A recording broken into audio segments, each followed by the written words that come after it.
د برکي د هوایي پله او د ځمکې لاندې لارې پروژه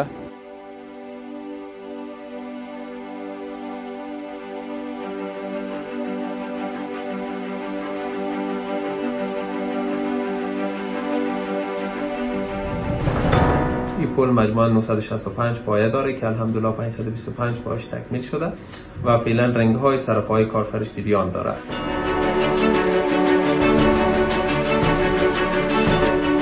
ګاډرونه هم تولید شوي دي فابریکه کې څنګه چې ما ویلې په راتلونکي هفته کې انشاءالله د ګاډرو انسټالیشن هم شروع کیږي.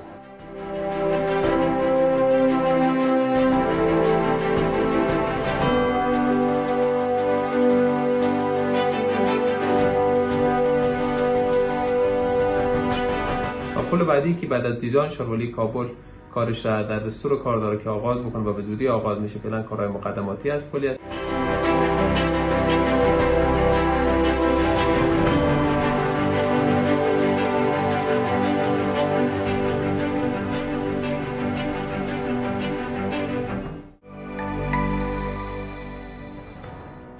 په کابل کې د برکي د ځمکې لاندې او هوایي پله لومړۍ برخې انډرپاس یا زیرګذر چارې 80 سلنه مخکې تللي دي. د کابل ښاروالۍ مسؤلین زیاتوي چې په یاد د ځمکې لاندې او هوایي پله باندې په 2 شفټو کې کارونه په شدت سره روان دي او د زیرګذر او انډرپاس چارې به یې په ټاکلې موده کې پای ته ورسیږي.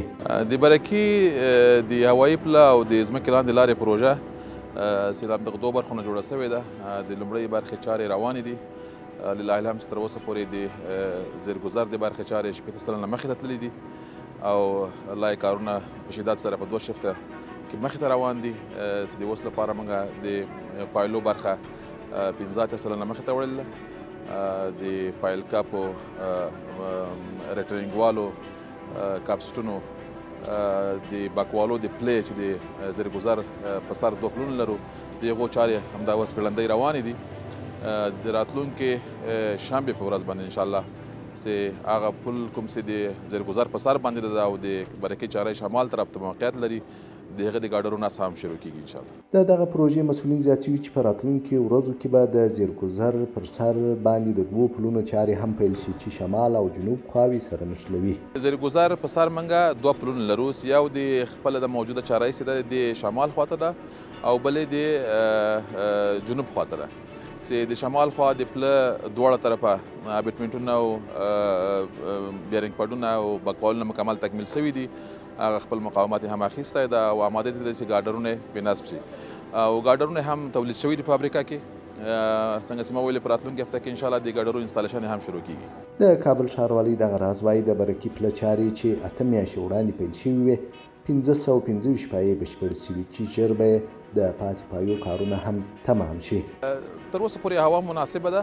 کارونه موږ مخې ته بیایو. تدابیر چې لازم دي هغه مو ورته نیولي دي. مخکې چې وړاندې ځو که چیرې هوا سړیږي نو د سړې هوا لپاره مناسب تدابیر په پام کې لرو انشاءالله. د هغو تدابیرو په نظر کې نیولو سره به انشاءالله تر حد امکان لري کارونه په مخ وړو. که څه هم په کابل کې هوا په سړېدو ده د برکي د پله چارې به څه ډول وي د یادې پروژې مسؤل یې په تړاو داسې وایي. دا له 2 برخو د پروژه جوړه شوې چې لومړۍ برخه د انډرپاس ده چارې 80 سلنه مخې ته تللي دي او بله برخه د اورپاس د هوایي پله ده چې د هغه چارې انشاءالله په نږدې راتلونکي شروع کیږي. د دواړو برخو چې د انډرپاس او اورپاس برخه ده انشاءالله په 2 کلو کې کارونه تکمیل کیږي. دغه راز د برکي د پله د اورپاس چارې هم ډېر ژر پیل شي تر څو د کابل ښاریان له زیاتې ګڼې ګوڼې څخه خلاص شي. ښاروالۍ کابل کار ساخت پل برکی را تقریبا حدود 8 ماه است که آغاز کرده. یکی از پل‌های مهم و اساسی است. از جمله 3 پلی است که ښاروالۍ کابل در پلان خود گرفته. این پل مجموعاً 965 پایه داره که الحمدلله 525 پایش تکمیل شده و فعلا رنگ‌های سرپای کارسرش جریان داره و یک پل 2 طبقه است یعنی اندرپاس و اورپاس از زیرگذر و روگذر می باشد و انشالله الرحمن اگر خداوند خواست در جریان 2 سال تکمیل خواهد شد و در حدود 2 میلیارد افغانی سرش مصرف می‌آید. عملاً کار در ساحه جریان داره. د کابل ښاروالۍ د کابل ولایت د مقام مخې ته د هوایي پله د جوړېدو خبر هم ورکوي چې د جویشیر د توسعه‌ای سړک سره به وصل کیږي. و پل بعدی که بعد از دیزاین ښاروالۍ کابل کارش را در دستور کار داره که آغاز بکنه و به زودی آغاز میشه. فعلا کارهای مقدماتی از پلی است که از مقابل مقام محترم ولایت عبور میکنه و با سرک توسعه‌ای جویشیر وصل میشه.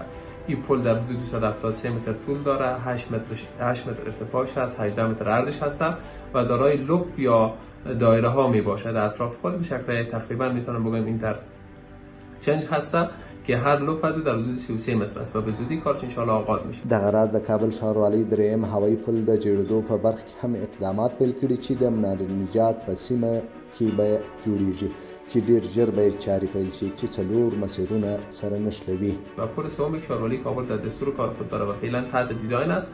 پلی است که در ساحه منار نجات ساخته خواهد شد و 4 مسیر اساسی را یعنی سرک کابل لوگر را همراه با سرک کارته نو، سرک باغ‌بادی و همچنین سرک پل محمود خان به شکل اینتر چنج وصل خواهد کرد که ان شاء الله بعد از نو شدن دیزاینش کار عملی اونجا هم آغاز خواهد شد. د کابل د برکي په پله شاوخوا 2 میلیارد افغانۍ لګښت راځي چې د دغه پله ټولې چارې د افغاني انجینرانو له لوري ډیزاین او تنظیم کیږي.